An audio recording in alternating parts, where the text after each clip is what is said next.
My name is Margot Hayes and I'm 66 years old. What I'm about to tell you changed my life forever. The funeral for my husband Ernest was the quietest day of my existence. There, beside his grave, I received a message from an unknown number that sent a chill through me. I'm alive. That's not me in the casket, I replied, my hands trembling. Who are you? The response took my breath away. I can't say. They're watching. Don't trust our sons. That moment tore my soul in two. My world crumbled when I saw Charles and Henry, my own sons, standing by the casket with strangely calm expressions. Something was wrong. Their tears seemed forced, their hugs as cold as ice. For 42 years, Ernest had been my partner, my refuge, my reason for living. I met him when I was 24 in the small town of Spring Creek. We grew up on the same dusty back roads, sharing modest dreams. I cleaned houses to support my sick mother while Ernest repaired bicycles in a small shop he inherited from his father. We were poor, but we were happy. We had something money couldn't buy. Real love. I remember the first time he spoke to me. It was a Tuesday morning. I was walking toward the market in my faded green dress and worn-out shoes. He stepped out of his shop with grease-stained hands and smiled at me with a shyness that made me fall in love with him instantly. Good morning, Margot, he said in a soft voice. Need me to check out your bike? I didn't own a bike, but I came up with an excuse just to talk to him. That conversation turned into dates under the big old oak tree in Town Square Park, then into promises of eternal love and finally into a simple wedding full of hope. The first few years were hard. We lived in a 2-bedroom house with a tin roof. When it rained, we'd set out pots all over the house to catch the leaks, but we were happy. Ernest worked from sun up to sundown in his shop. And I sewed clothes for the women in town. When Charles was born, I thought my heart would burst with happiness. He was a beautiful baby with his father's big eyes and my smile. 2 years later, Henry arrived just as perfect. I raised them with all the love in the world, sacrificing my own needs for theirs. Ernest was a wonderful father. He'd take them fishing in the river on Sundays, teach them to fix things with their hands, and tell them stories before bed. I fed them, dressed them, and comforted them when they cried. We were a close family, or so I believed. As they grew up, things started to change. Charles, the oldest, was always ambitious. From a young age, he'd ask why we lived so modestly, why we didn't have a car like other families. Henry followed his lead in everything, as he always had. When Charles turned 18, Ernest offered him a job at the shop, but he rejected it with contempt. I don't want to get my hands dirty like you, Dad. I'm going to be someone important.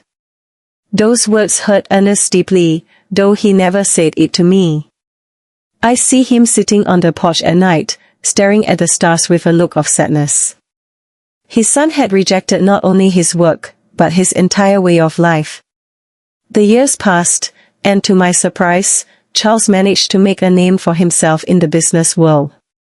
He got a job at a real estate company in the city. Henry followed soon after. They both started making money, far more than Ernest and I had ever seen. At first, I was so proud. My sons had achieved what we never could, escaping poverty and building a better life. But little by little, that joy turned into sadness. Visits became less frequent and phone calls grew shorter. When they did come, they arrived in expensive cars, dressed in fancy suits, talking about investments and properties. They'd look at us with a strange mix of pity and shame. Mom, Charles said to me during one of their sporadic visits, you and Dad should move somewhere better. This house is falling apart. He was right. But that house held all our memories. It was where we'd raised our sons, where we'd shared thousands of meals, where we'd grown old together. It wasn't fancy, but it was our home.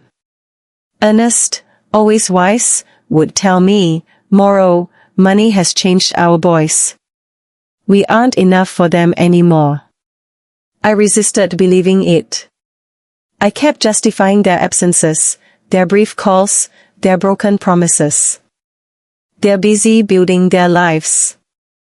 I'd tell myself someday they'll be the loving boys we raised again. But in my heart, I knew Ernest was right. We had lost our sons long before I lost my husband. I just didn't know to what extent we had become strangers to them. The most drastic change came when Charles married Jasmine Albright, a woman from the city who never hid her disdain for our simple lifestyle. The first time he brought her home, she arrived in high heels that sank into the dirt of our porch and an elegant red dress that looked more expensive than everything I had ever owned. "Nice to meet you," she said with a forced smile, barely extending the tips of her fingers to greet me. Her eyes scanned our humble home with an expression I couldn't decipher, but that made me feel small. During dinner, Jasmine barely touched the food I had prepared with so much love. She moved the meatloaf around on her plate and cut tiny pieces of chicken, but she ate almost nothing. Charles seemed nervous, constantly apologizing for things he had never been ashamed of before.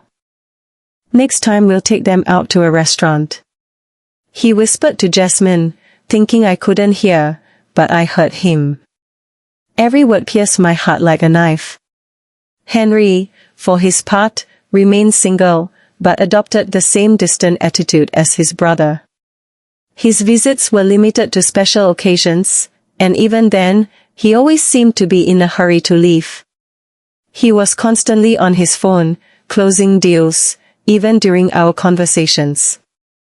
"Mom, I have to go," he'd always say before it was time. "I have an important meeting early tomorrow." Family Sundays became a distant memory. Christmases grew cold and formal. My sons would bring expensive gifts we didn't need. They'd stay for 2 or 3 hours and then leave with evident relief.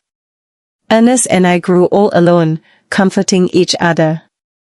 He continued to work in his shop, though his hands no longer had the same strength. I continued with my sewing, but my eyes weren't the same. We made do with our small income, proud not to ask for anything from our successful sons. "Do you know what the saddest part is, Margot?" Ernest said to me one night as we drank coffee on the porch. "It's not that they have money, it's that the money has made them believe we aren't important anymore." He was right as always. My sons hadn't just changed financially. They had changed in their hearts. We were no longer their beloved parents. We were an uncomfortable reminder of a past they wanted to forget. Things got worse when Charles bought a $200,000 house in an exclusive neighborhood in the city. Henry did the same soon after, investing in a luxury condo that cost $150,000. Suddenly, our sons were owners of fortunes we couldn't even imagine. "You should sell this house and move into a retirement community," Jasmine suggested during one of her rare visits. "There are some very nice places for people your age. You'd be more comfortable." The word community hit me like a slap, a retirement community. After 40 years of building our home, after raising these sons with so much love, they wanted to send us to a home. "We don't need a home," Ernest replied with the dignity that always characterized him. "We are fine here in our house." But I saw the expression on Charles and Henry's faces. They supported Jasmine's idea. To them, we were a burden, a problem to be solved in the most convenient way. It was then that the more direct suggestions began. Charles arrived one day with papers in his hand, documents he had prepared without consulting us.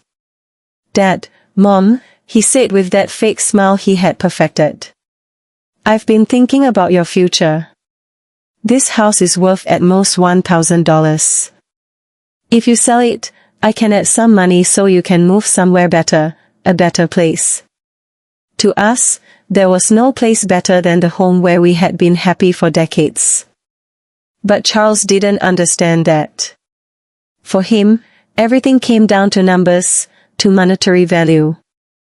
Besides, he continued, I think Dad should retire from the shop. He's already 70 years old. It's time to rest. Ernest looked at him with infinite sadness. Son, working isn't a burden for me. It's what keeps me alive, what gives meaning to my days. But you could get hurt, Henry insisted, backing up his brother, as he always did. At your age, an accident would be very dangerous. Their words sounded caring, but I sensed something more behind them, an impatience, an urgency I couldn't fully grasp. The following months were tense. My sons increased the pressure for us to sell the house. They brought real estate agents without telling us. They had it appraised without our permission. They even began to talk about what would be best for everyone. Look, Charles said to us during one particularly uncomfortable dinner. Jasmine and I have decided to have kids soon. We'll need help with the expenses. If you sell the house and move to a smaller place, that money could be an early inheritance. An early inheritance? He was asking for our inheritance while we were still alive. The audacity of the request left me speechless. Ernest remained calm, but I saw his jaw tense. Son, when your mother and I die, everything we have will be yours. But while we are alive, our decisions are our own. Don't be stubborn, Henry cut in with a harshness I had never seen from him before.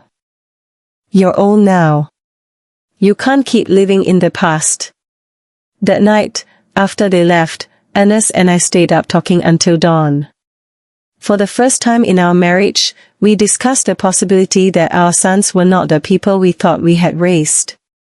Something's wrong, Margot, my husband said to me with a look of worry I had never seen in his eyes.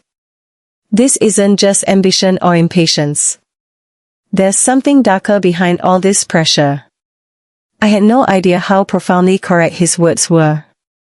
I couldn't imagine that my own sons were planning something that would change our lives forever.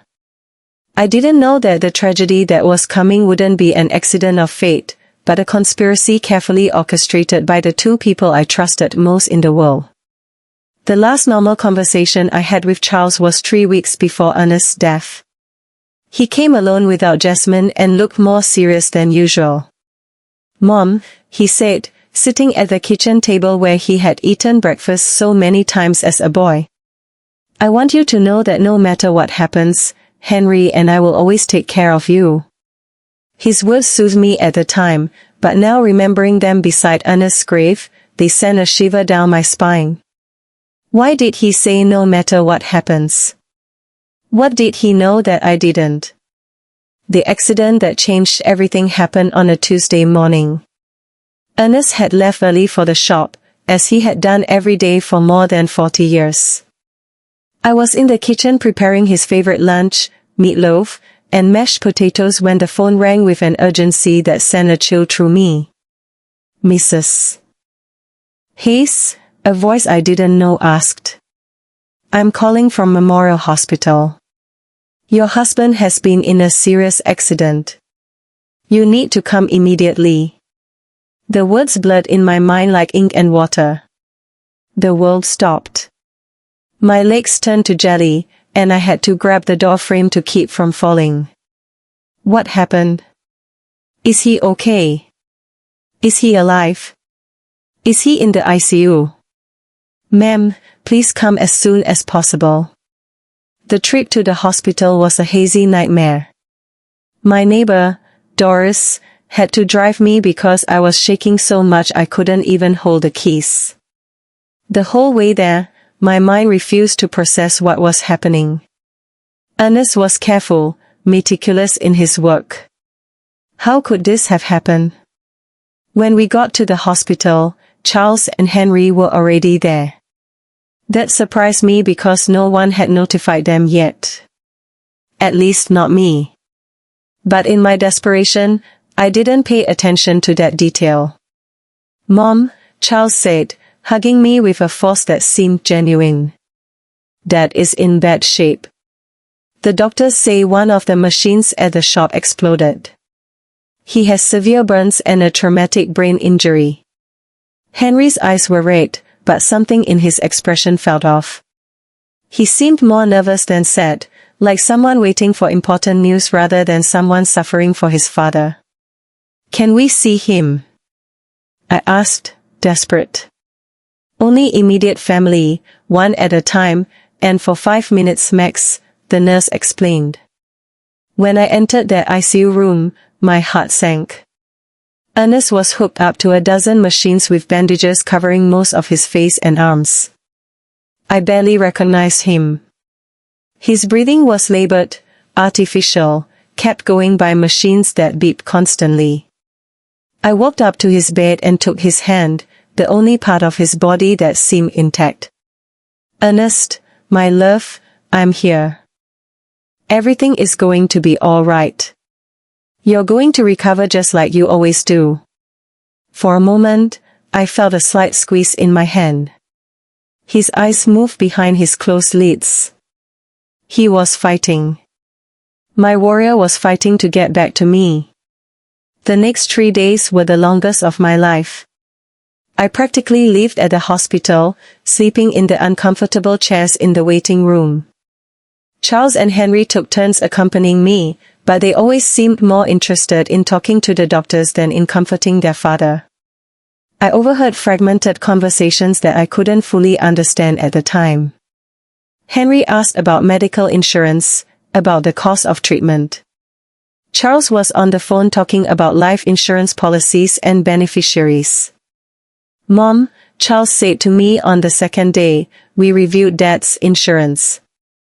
He has a life insurance policy for $50,000. There's also a workers' comp policy that could cover up to $75,000 more." Why was he talking to me about money when Ernest was still fighting for his life? Why was he worried about insurance instead of his father's recovery? "I don't care about the money," I responded harshly. "I just want your dad to get better." "Of course, Mom," he said, but I saw something in his eyes that I didn't like. A coldness, a calculator working while his father lay dying. On the third day, the doctors gave us the most devastating news of my life. Dr. Patterson, an older man with a compassionate expression, gathered us in a small office. "Mrs. Hayes," he began softly. "Your husband's condition is critical. The burns have become infected and the head trauma is more severe than we initially thought. We have to be realistic about his chances." "What does that mean?" I asked, though my heart already knew the answer. "It means we need to prepare for the worst. Your husband is in an induced coma. We could keep him alive indefinitely, but his quality of life, well, it's highly unlikely he will ever regain consciousness." My world fell apart around me. 42 years of marriage, an entire life built together. And now they were telling me it was all fading away like smoke. "We want to try everything," I said through sobs. "No matter the cost, no matter how long it takes." But Charles exchanged a look with Henry that deeply unsettled me. "Mom," Charles said in a voice that tried to sound understanding. "We have to be practical. Dad wouldn't want to live like this. He always said he never wanted to be a burden on anyone." A burden? I exploded with a fury I didn't know I had. "He's your father. He's not a burden. He's the man who raised you, who worked his whole life to give you the best he could." "We know, Mom," Henry chimed in. "But we also have to think about you. The medical bills are going to be enormous. They could wipe out all your savings."